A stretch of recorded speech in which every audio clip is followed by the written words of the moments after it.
지난주부터 시작했습니다. 오늘 이제 본문을 본격적으로 시작하는 첫 번째 말씀을 전하는 시간인데, 첫 번째 제목을 무엇으로 정할까를 생각하다가 두 번의 기도라는 제목을 정해봤습니다. 원래는 두 번의 기도가 아니고 그 앞에 수식어가 붙어 있어요. 역사를 바꾼 두 번의 기도. 이게 최초에 제가 정했던 이름이었는데 제목이 너무 길어서 앞에 걸 빼고 그냥 두 번의 기도라고 했습니다. 왜 그 제목을 정했느냐 하면은 성경을 보면 어떤 역사적인 변화가 일어날 때마다 하나님께서는 거기에 필요한 일꾼을 꼭 부르셔요. 그리고 그 일꾼은 필경 자신에게 주어진 그 사명을 무엇을 통해서 깨달았느냐? 기도를 통해서 깨달았다는 거예요.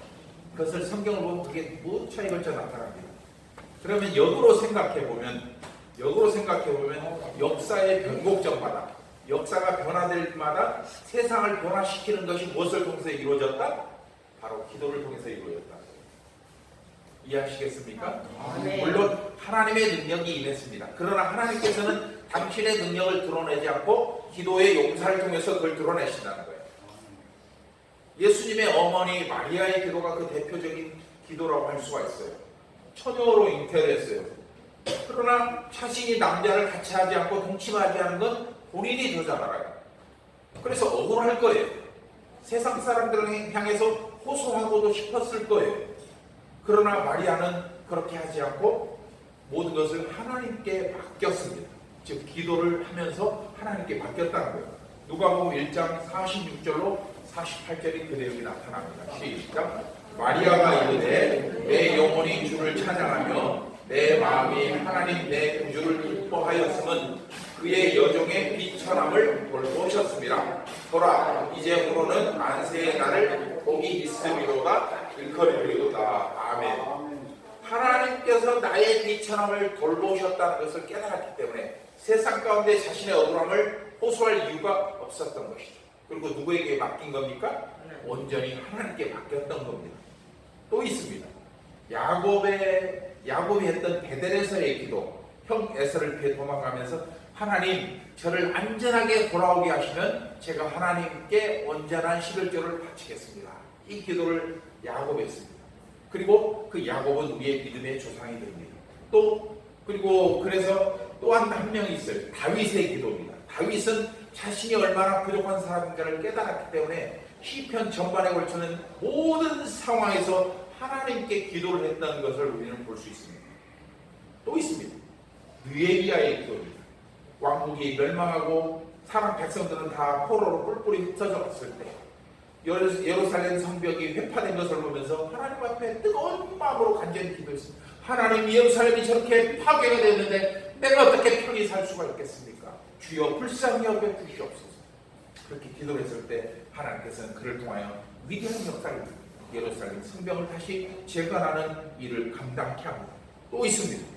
신약성경의 사도행전에 보면은 16장에 빌립보 감옥에서 억울하게 감옥에 갇혀있는 바울과 실라가 그곳에서 신세를 한탄하지 않고 오히려 하나님을 높여서 찬양했더니 풀려나는 역사. 그때 나타난 위대한 말씀이 있습니다. 주 예수를 믿으라.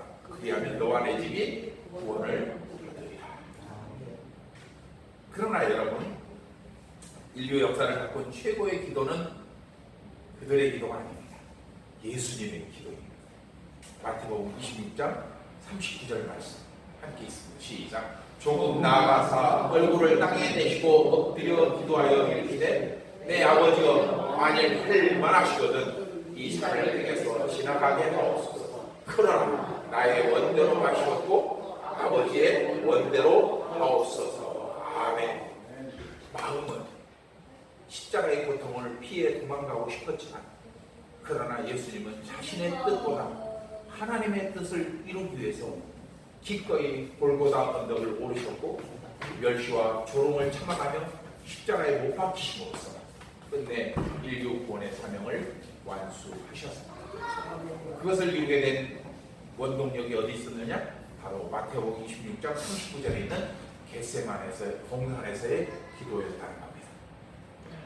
그래서 예수님의 십자가의 의미를 깨달은 바울은 주님을 따르는 모든 성도들에게 그리스도 예수의 마음, 즉 자신을 낮추시고 십자가에서 죽기까지 하나님 뜻에 순종하신 그 예수님의 마음을 품으라고 빌립보서 2장 5절로 8절에서 말씀하고 있습니다. 여러분, 그처럼 역사적 전환 뒤에 나타난 기도를 살펴보던 중에, 그런데 그 모든 기도 속에는 한 가지 공통점이 있다는 것을 발견하게 되었습니다. 그게 뭘까요? 모든 기도를 보면은 그 기도가 일어나게 된 배경이 있어요. 그 배경에 뭐가 있었느냐? 고난이 있었어요. 그리고 그 기도의 배경에 질병이 있었어요. 히스기야와 같은 억울함이 있었어요. 심지어 죽음을 앞두고 있는 상태였어요. 즉 무슨 뜻이에요? 기도를 할 만한 상황이 아니었다는 거예요. 하나님께 자신의 심정을 호소할 상황이 아니었다는 거예요. 어떻게든지 세상적인 방법을 써서 이 난관을 타개하고자 하는 그런 욕구가 강하게 있을 수 있었다는 거예요. 여러분, 신구약 성경에서 누가 복을 받았네? 누가 성공했네? 누가 병을 고쳤네? 이런 이야기보다 누가 고난을 겪었네? 누가 실패했네? 누가 하나님께 징계를 받았네? 이런 얘기가 훨씬 많습니다. 혹시 여러분 그 이유가 뭔지 생각해 보셨습니까? 제가 나름대로 정리해보면 이렇습니다. 그것은 뭐냐? 바로 이 세상이 하나님을 외면한 세상의 모습, 죄로 관영한 세상이라는 것을 보여주는 명백한 증거입니다. 또 그 두 번째는 그 상황에서 이 세상에 사는 우리에게 가장 필요한 것은 뭐냐? 하나님을 의지하고 하나님의 은혜를 구해야 된다는 걸 깨닫게 하려는 의미가 들어있다. 세 번째는 뭐냐? 고난에 처한 세상을 구원할 일꾼이 필요하다는 거예요. 즉 우리가 그 앞에서 하나님 앞에 헌신해야 된다. 이 세상을 구원하기 위해서 바로 우리가 그 일꾼으로 부름받은 것입니다. 그래서 성경에 기록된 사건들 대부분은 이처럼 아무 소망도 없는 세상에서 하나님의 부름을 받은 일꾼들의 기도와 헌신을 통하여 에스겔 골짜기에 마른 뼈가 살아나는 그 사건처럼 죽은 영혼이 소생하는 새 생명과 승리의 역사를 우리에게 보여주고 있습니다. 그래서 존 번연은 그 기도에 대해서 이렇게 말씀하고 있습니다. 함께 읽어볼까요? 시작. 우리가 기도한 다음에는 그 기도보다 더 많은 일을 할 수 있지만 기도하기 전에는 그만큼의 일도 할 수 없다. 여러분, 기도가 없을 때 우리 마음은 세상의 짐으로 무겁습니다. 온갖 짐으로 쌓여있습니다. 그러나 우리가 기도할 때는 성령과 하늘의 것으로 넘쳐납니다. 왜죠? 기도가 뭐길래? 기도라는 게 다른 게 아니고 하나님께 맡기는 것입니다. 그리고 내 마음에 있는 걸 비워내는 것입니다. 또 기도가 부족할 때는 모든 것이 부족하지만 여러분, 기도가 넘칠 때는 연약함마저도 감사의 조건이 됩니다. 왜냐? 세상에서의 약하고 부족하고 불편함은 고통의 조건이지만 신앙 안에서의 약함은 하나님의 능력과 은혜가 임하는 통로로 사용되기 때문입니다. 그래서 바울은 고린도후서 12장 10절에서 이렇게 말씀합니다. 시작. 그러므로 내가 그리스도를 위하여 약한 것들과 능력과 궁핍과 박해와 곤고를 기뻐하노니 이는 내가 약한 그때에 강함이라. 아멘. 그리고 기도가 가져오는 더 놀라운 내용이 있습니다. 뭐냐? 오늘 말씀을 통해서 여러분들이 깨달아야 됩니다. 하나님께서는 우리의 기도를 인류 구원을 위한 당신 사역의 발판으로 삼으시다. 즉 우리가 드리는 기도는 우리 개인의 문제를 해결하기 위해서 출발한 도구일 뿐 아니라 인류 구원을 향한 하나님의 계획이 그 기도 속에 담겨 있다는 것입니다. 그리고 우리는 그 위대한 역사의 사명자로 부름받은 존재들입니다. 바로 이 부분에서 우리는 기도에 담긴 영적 원리를 깨닫게 됩니다. 뭐냐?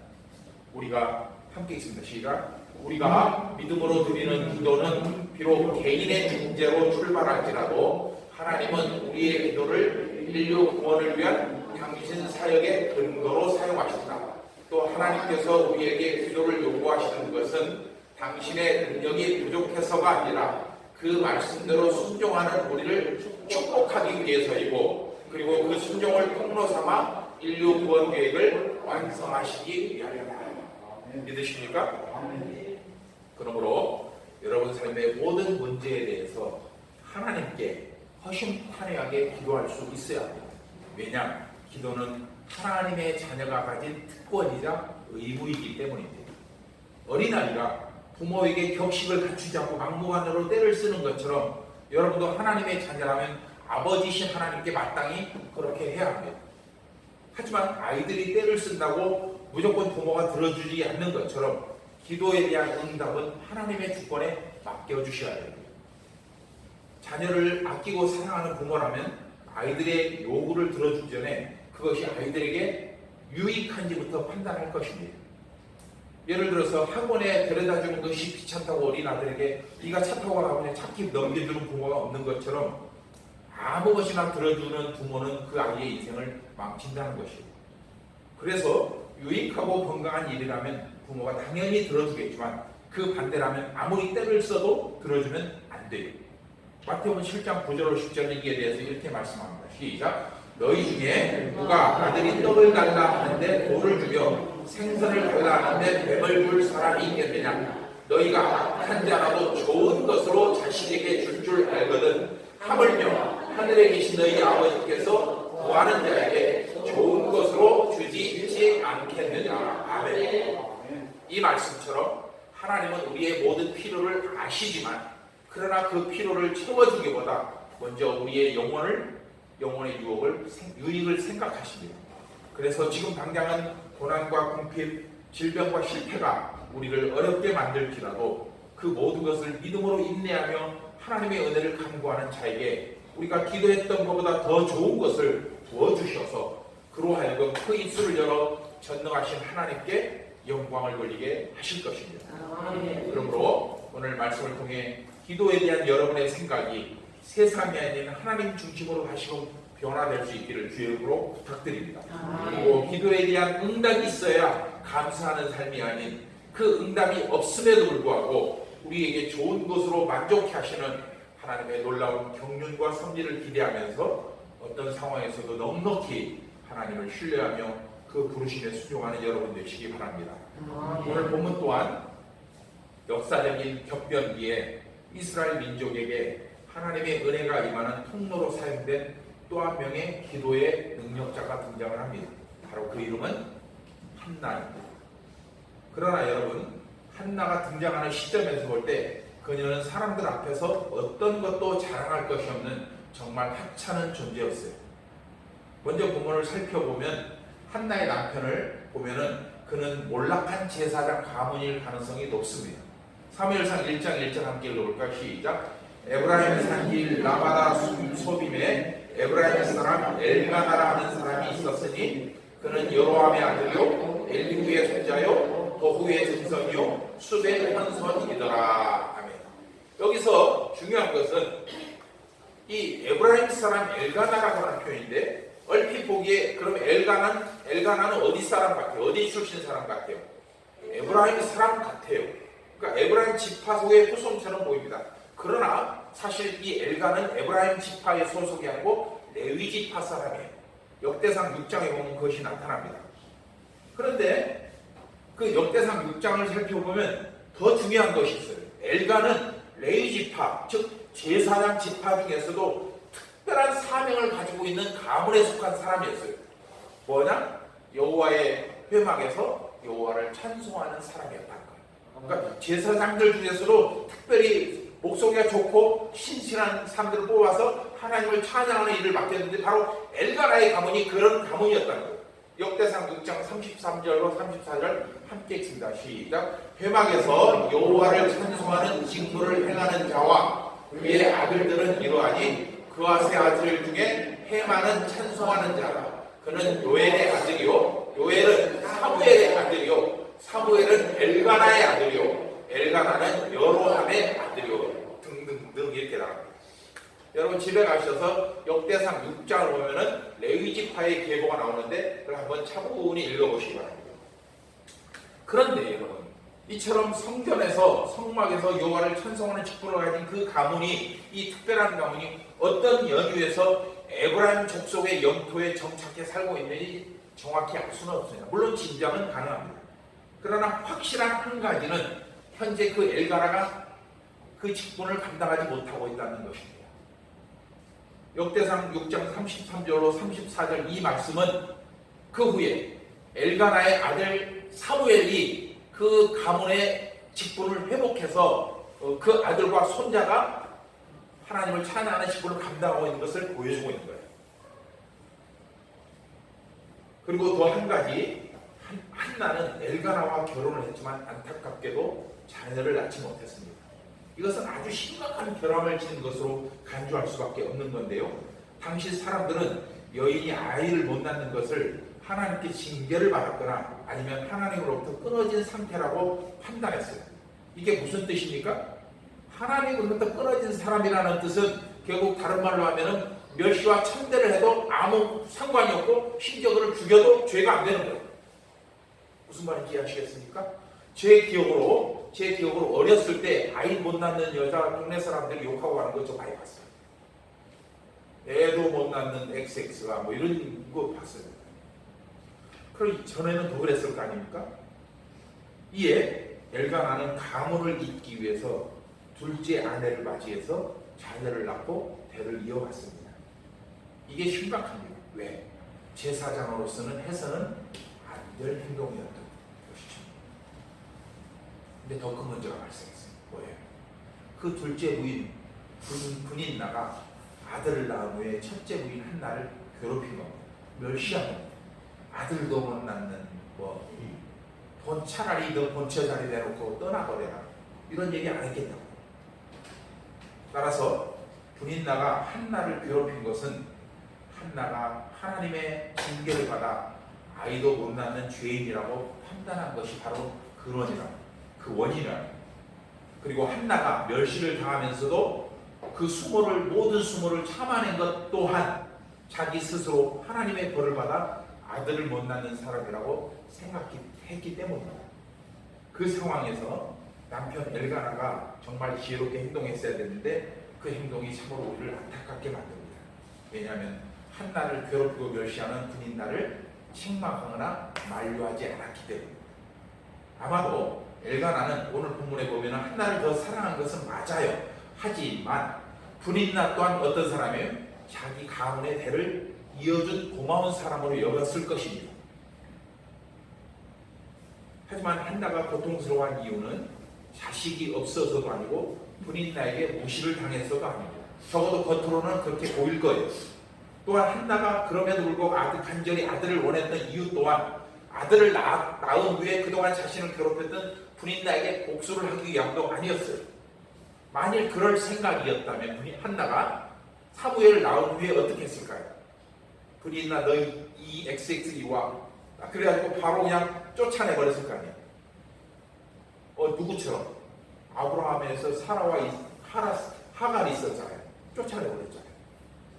그런 일이 왜 없겠습니까? 큰 마누라가 이제 대를 이었는데.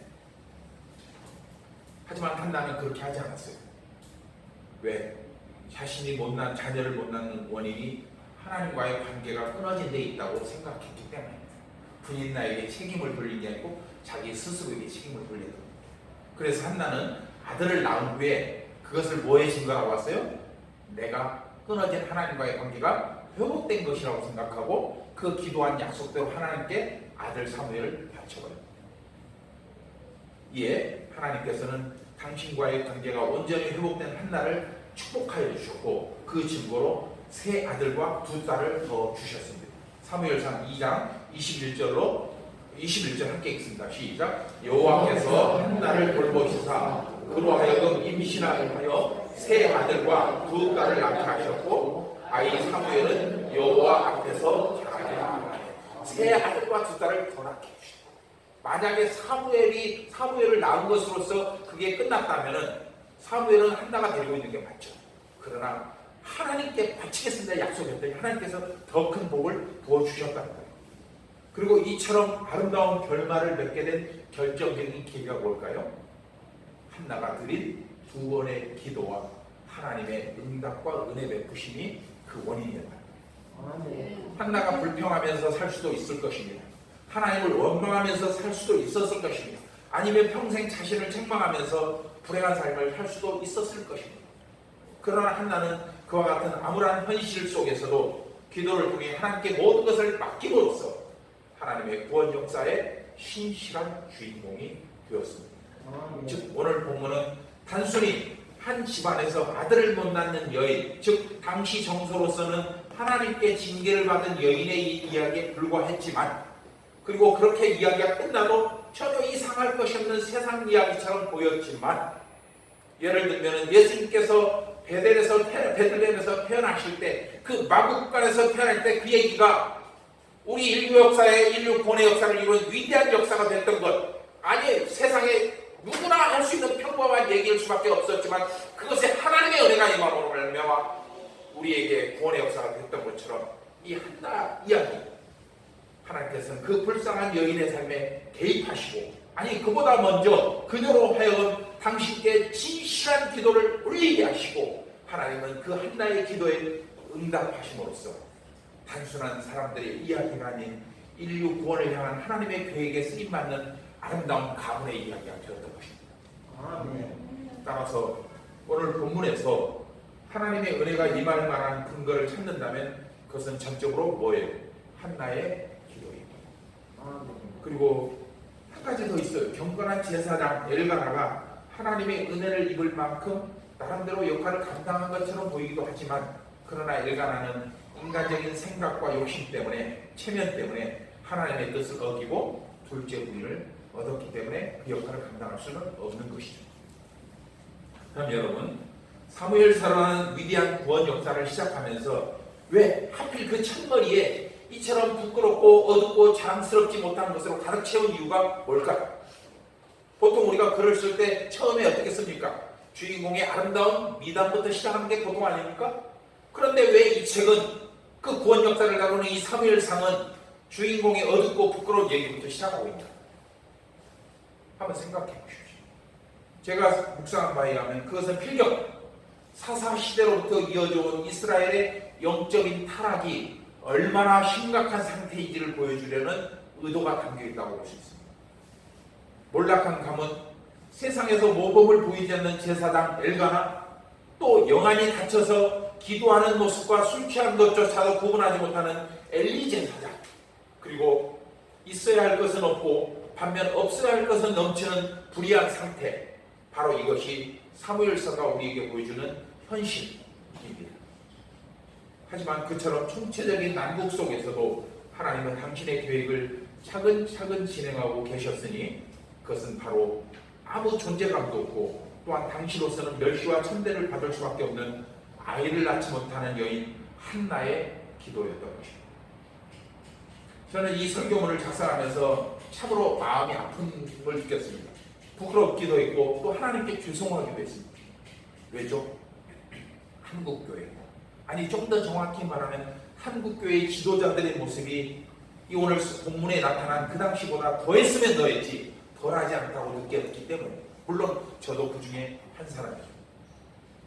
살아계신 하나님의 말씀이 선포되어야 할 이 거룩한 강단이 자신의 정치적인 성향, 온갖 세상 사람들의 신비한 잡기 관심거리로 채워지고, 또 예수 그리스도의 명령을 따라 낮은 자리에서 세상을 섬겨야 할 사명에 교회가 능률을 따지며 주판화를 챙기고 있는 게 엄연한 현실이기 때문입니다. 또한 성도들이 한 주를 살아갈 영적인 양식이 공급되어야 되는 이 설교 말씀이 세상의 성공과 출세를 자랑하는 자리로 변질되고 있기 때문에, 누가 잘 됐네, 성공했네, 합격했네 이런 얘기로 채워지고 있기 때문에, 여러분 제가 앞에도 말씀드리지 않습니까? 성경에서 누가 성공했다는 얘기보다 누가 실패했다는 얘기가 훨씬 많은 이유가 뭐냐는 거예요. 왜 우리는 그것을 보고 은혜를 받아야 되냐?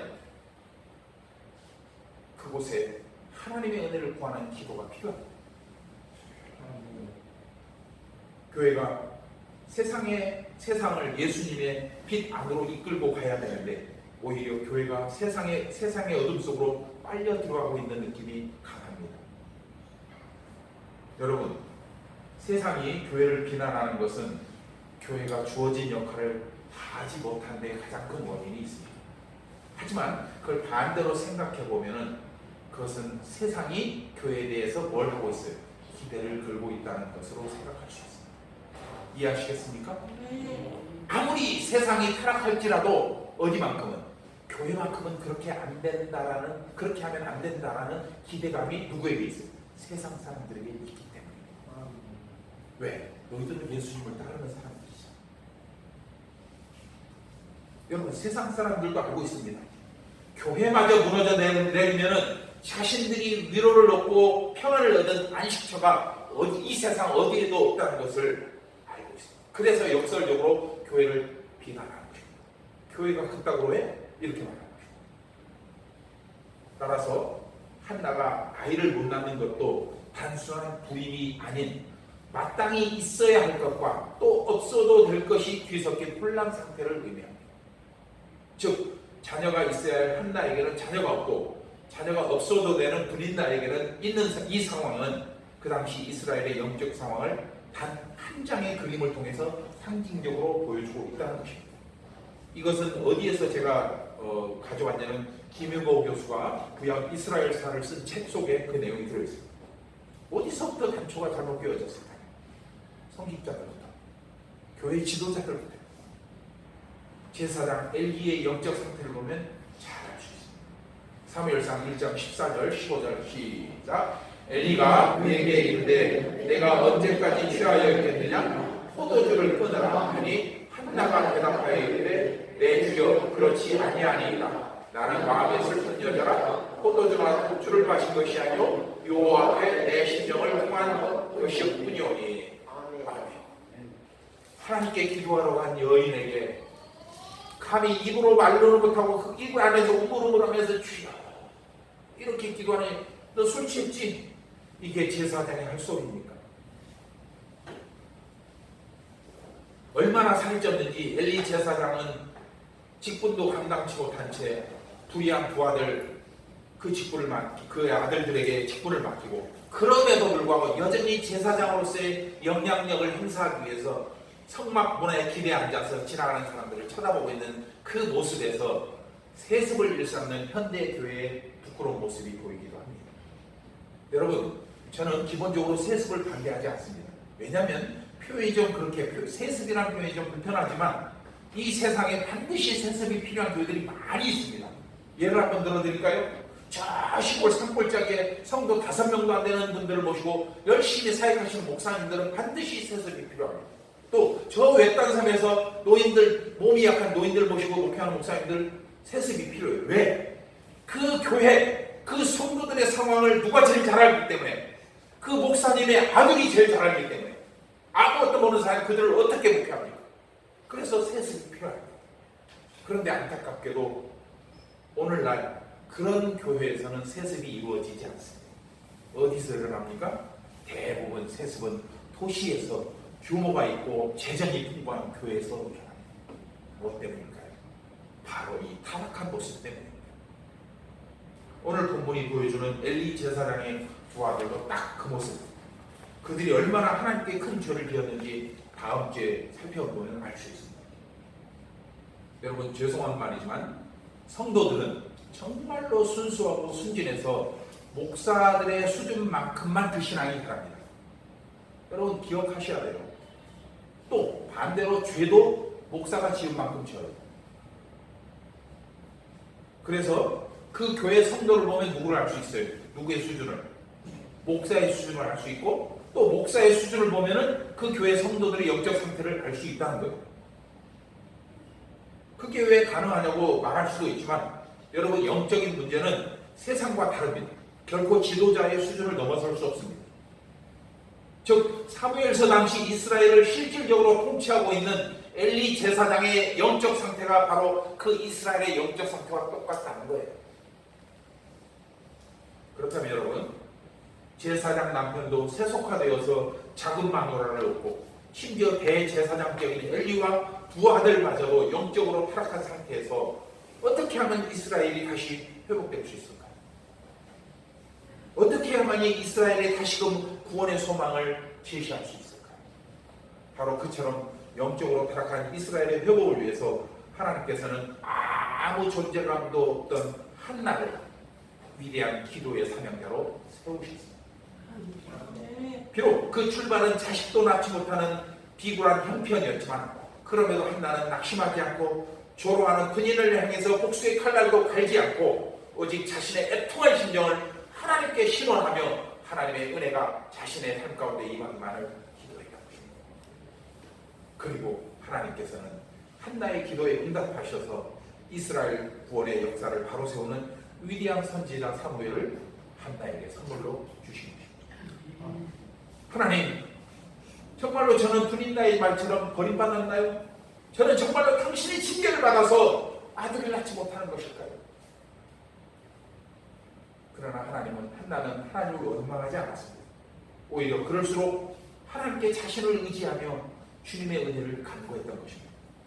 사무엘상 1장 11절 함께 있습니다. 시작. 한나가 서원하여 이르되 만군의 여호와여, 만일 주의 여종의 고통을 돌보시고 나를 기억하사 주의 여종을 잊지 아니하시고 주의 여종에게 아들을 주시면 내가 그의 평생에 그를 여호와께 드리고 삭도를 그의 머리에 대지 아니하겠나이다.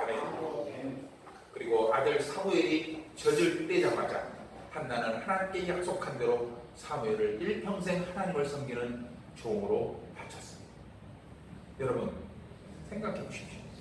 천신만고 끝에 얻은 아들, 그 금쪽 같은 아들, 이제 갓 젖을 뗀 그 사무엘을 제사장 엘리에게 맡기고 돌아오는 어머니의 심정이 어땠을까요? 그 타락한 엘리 제사장에게 그 갓된 젖먹이 사무엘을 맡기고 돌아올 때 엄마가 어땠을까요? 생각해 보십시오. 그러나 여러분, 사무엘서 어디에서도 어머니의 안타깝고 끓는 심정을 기록한 내용이 없습니다. 오히려 기쁨과 감사의 고백만이 넘쳐나고 있습니다. 사무엘상 2장 1절로 3절 시작. 한나가 기도하여 이르되 내 마음이 여호와로 말미암아 즐거워하며 내 뿔이 여호와로 말미암아 높아졌으며 내 입이 내 원수들을 향하여 크게 열렸으니 이는 내가 주의 구원으로 말미암아 기뻐함이니이다. 여호와와 같이 거룩하신 이가 없으시니 이는 주밖에 다른 이가 없고 우리 하나님 같은 반석도 없으심이니이다. 심히 교만한 말을 다시 하지 말 것이며 오만한 말을 너희 입에서 내지 말지어다. 여호와는 지식의 하나님이시라 행동을 따라 보시느니라. 할렐루야. 이 말씀이 뭐예요? 아들을 엘리 제사장에게 바치고 도와하면서 하는 고백입니다. 오늘 설교를 준비하면서 저는 그 중에서 사무엘서 2장 3절을 묵상하면서 정말 두려운 마음이 생겼습니다. 여러분 3절이 무슨 의미일까요? 한나는 자신의 삶에 임하신 하나님의 사랑과 은혜에 감사하면서도 그동안 자기를 자식도 못 낳는 죄인, 하나님의 징계를 받은 여자라고 조롱하고 비방했던 사람들을 향한 무서운 경고를 이 3절 속에 담고 있다는 것입니다. 여러분, 그동안 수모와 멸시를 잘 참고 인내했던 한나가 왜 이처럼 무서운 경고를 사람들에게 하고 있을까요? 바로 이것이 오늘 설교를 마무리하는 결론이며 왜 우리가 성경을 투트랙으로 보아야 하는지를 보여주는 좋은 예입니다. 여러분, 하나님의 역사는 우리가 보는 것, 듣는 것, 그리고 경험하는 것으로 모든 것을 판단할 수가 없습니다. 그것을 위해서는 하나님께서 생각하시고 하나님께서 말씀하시고 하나님께서 행동하시는 그 의미, 즉 하나님의 경륜을 깨달을 때 할 수 있습니다. 찬송가 258장 샘물과 같은 보혈을 이라는 가사를 쓴 윌리엄 카우퍼가 쓴 시 한 편이 제가 금방 말씀드린 그 내용을 잘 보여줍니다. 우리 함께 읽어볼까요? 시작. 하나님은 신비한 방식으로 놀랍게 일하시네. 그분은 바다에 발자국을 남기시며 폭풍우를 타고 달리시네.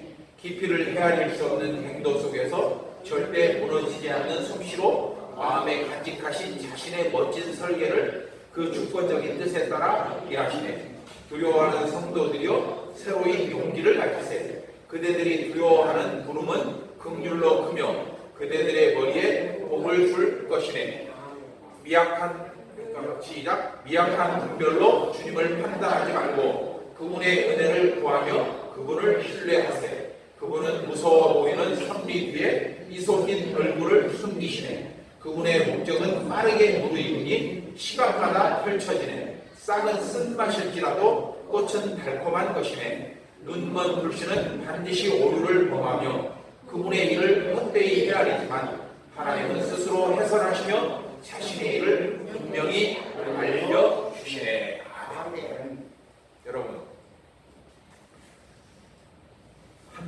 3절에서 그 글을 썼던 이유는 바로 너희들 그렇게 하나님을 함부로 판단하지 말라는 겁니다.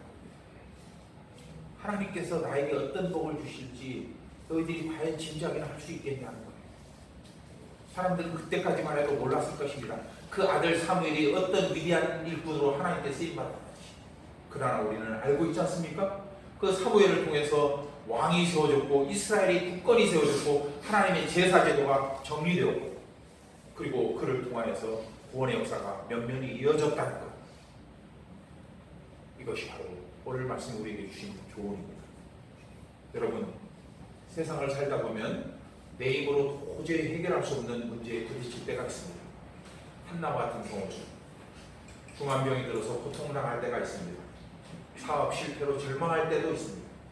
또 자녀 문제와 여러 가지 염려와 근심에 사로잡힐 때도 있습니다. 그런데 이 문제들은 내가 본질적으로 해결할 수 있는 것들이 아닙니다. 노력하고 애써서 해결할 수만 있다면 좋겠지만 그럴 수 있는 것이 아닙니다. 왜? 그 모든 문제는 결국 그 뒤에서 조종하고 있는 사탄의 계략이 있기 때문입니다.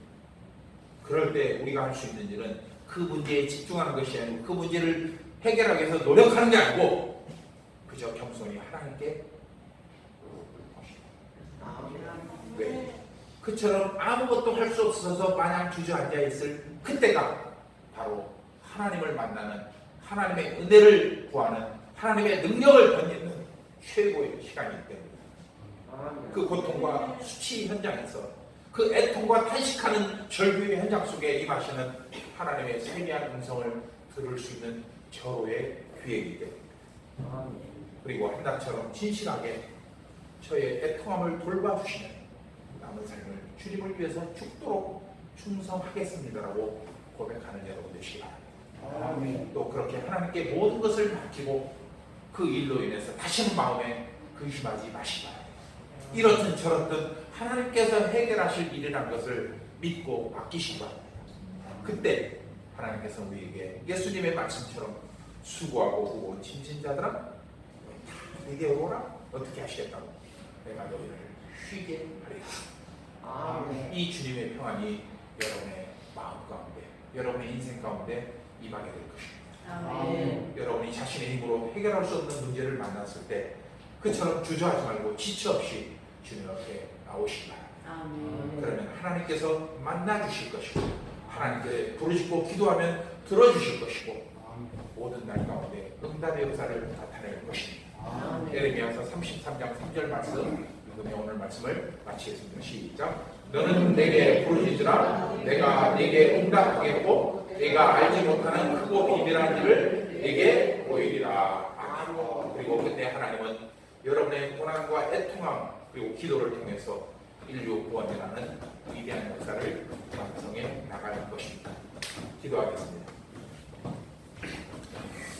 거룩하시고 자비로우신 아버지 하나님, 오늘도 말씀을 통하여 주님의 크신 경륜을 깨닫게 하심을 감사드립니다. 눈에 보이고 손에 잡히는 것만을 진리로 여기며 사는 세상에 살면서 자칫 우리도 거기에 휩쓸려 우주 만물을 창조하신 하나님의 경륜과 섭리를 망각하고 살 때가 있습니다. 특별히 오늘 본문 한나의 이야기를 통하여 우리가 고통 속에서 헤매일 때 기도가 모든 문제를 해결하는 최우선의 방법임을 깨닫게 하심을 감사드립니다. 그러므로 우리와 항상 친밀한 교제를 나누기를 원하시는 하나님의 임재 앞에서 우리의 삶의 모든 문제를 고백하고 또 맡길 수 있는 기도의 사람으로 살게 하여 주시옵소서. 그러나 오늘 말씀을 통하여 우리의 기도가 단순히 삶의 문제를 해결하는 통로일 뿐 아니라 하나님의 구원을 완성하는 발판이 된다는 사실을 기억하며 어찌하든지 하나님 나라와 영광에 참여하는 우리 모두가 되게 하여 주시옵소서. 자비로우신 주님, 혼란스럽고 어렵고 고통스러운 시간을 지내고 있습니다. 이럴 때일수록 우리 성도들 더욱 기도에 힘쓰게 하시고 이 땅을 향한 하나님의 뜻을 깨닫는 우리 모든 성도들 되게 하여 주시옵소서. 그래서 성도들이 한 주간을 살아갈 때 믿음으로 승리하게 하시고 어떤 상황 가운데서도 설린의 자랑스러움을 잊지 않는 복되고 거룩한 한 주가 되게 하여 주시옵소서. 우리 설린 성한 모든 성도들을 위해서 기도합니다. 복중에서 어머니 뱃속에서 잘 자라고 있는 우리 친구들 하나님 그들을 붙들어 주시고 또한 유년기를 보내고 있는 우리 라헬이와 다니엘을 주님께서 붙들어 주시고 청년기를 보내고 있는 우리 청년들을 주님께서 붙들어 주시고 또한 장년과 노년기에 있는 우리 모든 성도들을 주님의 특별한 은혜와 섭리 가운데 붙들어 주셔서 저들이 참으로 믿음을 유지하며 하나님께 영광을 올리는 삶을 살아가도록 도와주시옵소서. 하나님 특별히 몸의 육신의 연약함으로 인해서 여러 가지 생업에 지장을 받고 있는 성도들을 붙들어 주시고 그들이 참으로 하나님의 은혜 가운데 그들의 육신이 건강을 회복할 수 있도록 도와주시옵소서. 건강을 회복하는 만큼 성령 충만도 허락하여 주시고 그리하여서 세상에서 맡겨진 바 하나님 그리스도의 용사로서의 역할을 잘 감당할 수 있도록 힘과 능력과 권세와 은혜를 허락하여 주시옵소서. 오늘도 주님 주신 은혜에 감사하며 하나님께 예물을 바칩니다. 예물이 쓰이는 곳마다 하나님의 생명권의 역사가 나타나게 하시고 하나님의 영광이 나타나게 하시되 예물을 바친 모든 성도들의 삶 가운데 30배, 60배, 100배의 축복으로 임하게 하여 주시옵소서. 감사드리고 예수님의 이름으로 기도드리옵나이다. 아멘. 축복